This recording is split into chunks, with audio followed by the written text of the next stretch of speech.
concept of value engineering. Value engineering is a method that improves project value by balancing function, quality, and cost.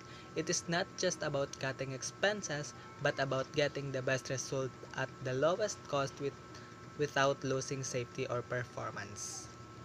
Key principle of value engineering. The main principles are: first, analyze the function of the project. Second, be creative in finding alternatives.